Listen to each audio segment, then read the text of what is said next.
I want to go to the famous leak tape right now. The top State Department official has apologized to her European counterparts after she was caught cursing the European Union, the EU, in a leaked audio recording that was posted to YouTube.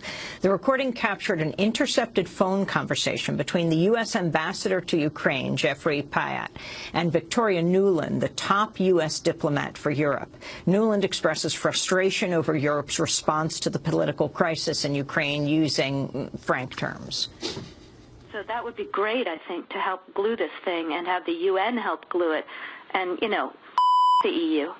While Assistant Secretary of State Victoria Nuland's comment about the EU dominated the news headlines because she used a curse, there were several other very interesting parts of her conversation with the U.S. ambassador to Ukraine.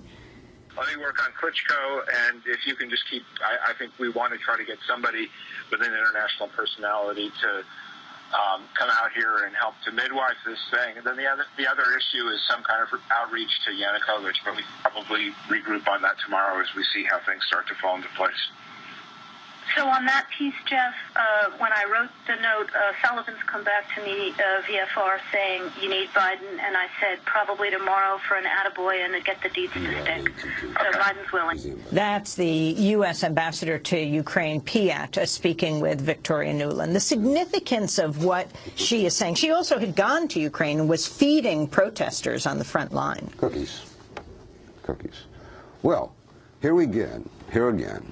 The American political media establishment, including the right and the left and the center, because they're all complicit in this nonsense, focused on the two sensational, they thought, aspects of that leaked conversation. She said, F the European Union. And everybody said, oh my God, she said the word. The other thing was, who leaked it? Oh, it was the Russians. Those dirty Russians leaked this conversation. But the significance is what you just played. What are they doing? The highest-ranking State Department official, who presumably represents the Obama administration, and the American ambassador in Kiev are, to put it in blunt terms, plotting a coup d'etat against the elected president of Ukraine. Now, that said, Amy, Juan, you may say to me, neither of you would, but hypothetically, that's a good thing. We don't like this. We don't care if he was elected democratically. He's a rat. He's corrupt. And he is all those things. He is. Let's depose him. That's what the United States should do. Then the United States should stand up and say, that's what we do. We get rid of bad guys. We assassinate them, and we overthrow them. But in Washington and Brussels, they lie. They're talking about democracy now. They're not talking about democracy now. They're talking about a coup now. Well, this is more from... And we American citizens should be allowed to choose which policy we want, but they conceal it from us. And I'm extremely angry that the people in this country who say they deplore this sort of thing have fallen silent. Let's listen to a little bit more of the leaked conversation between the U.S. ambassador to Ukraine, Jeffrey Pyatt, and Victoria Nuland, the top U.S. diplomat for Europe. Good. So I don't think Klitsch should go into the government. I don't think it's necessary. I don't think it's a good idea. Yeah, I mean, I guess you think, in terms of him not going into the government, just let him sort of stay out and do his political homework and stuff. I'm just thinking, in terms of sort of the process moving ahead, we want to keep the moderate Democrats together. The problem is going to be Tony Book and his guys. And, you know, I'm sure that's part of what Yanukovych is calculating on all of this.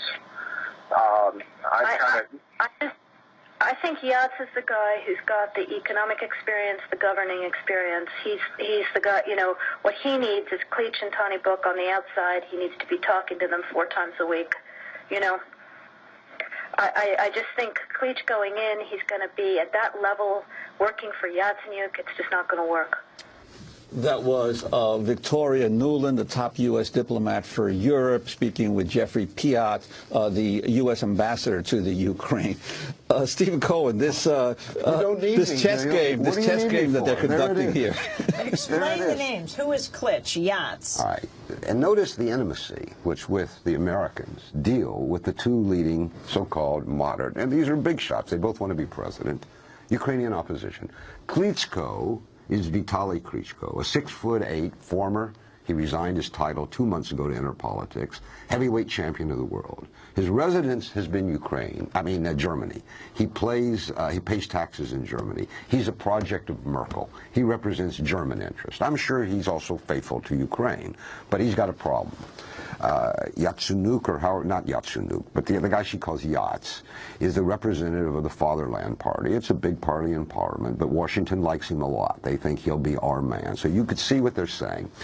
We don't quite trust Klitschko. Now, if you want to get esoteric, that's the tug between Washington and Berlin. They're not happy with Merkel, the Chancellor of Germany. They don't like the role Merkel's playing generally. They think Germany's gotten too big for its britches. They want to cut Merkel down. So you notice Klitschko, the boxer, is Merkel's proxy, or at least she's backing him. You notice what they say.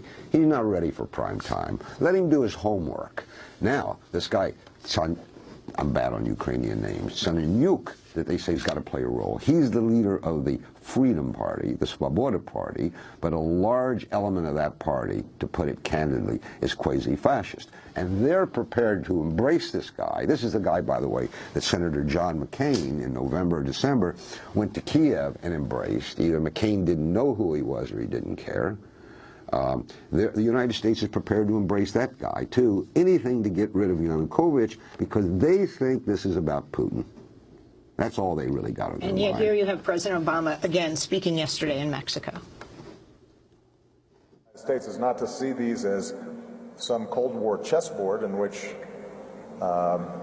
we're in competition with Russia. Our goal is to make sure that the people of Ukraine are able to make decisions for themselves about their future, that the people of Syria are able to make decisions without having bombs going off and killing women and children, or chemical weapons, or towns being starved because a despot wants to cling to power.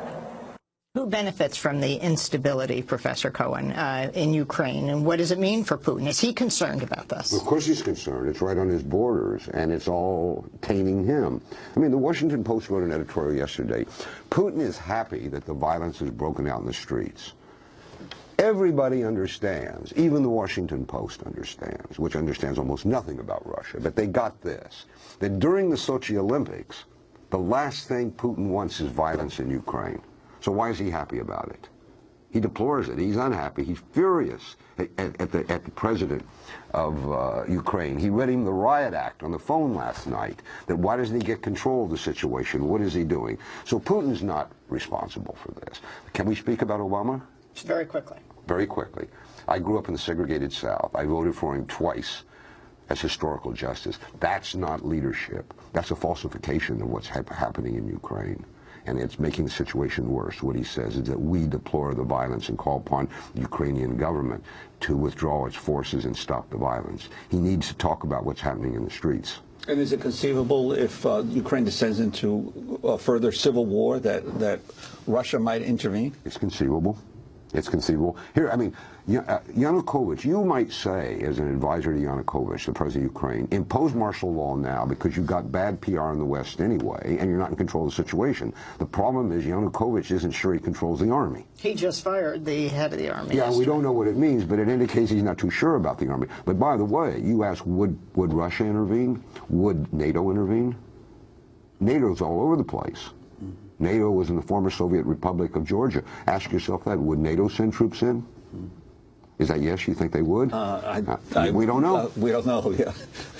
And we're not going to be told, just like we're not being told what's going on in these private conversations about deposing the president of Ukraine. Unless if they they're depose, leaked again.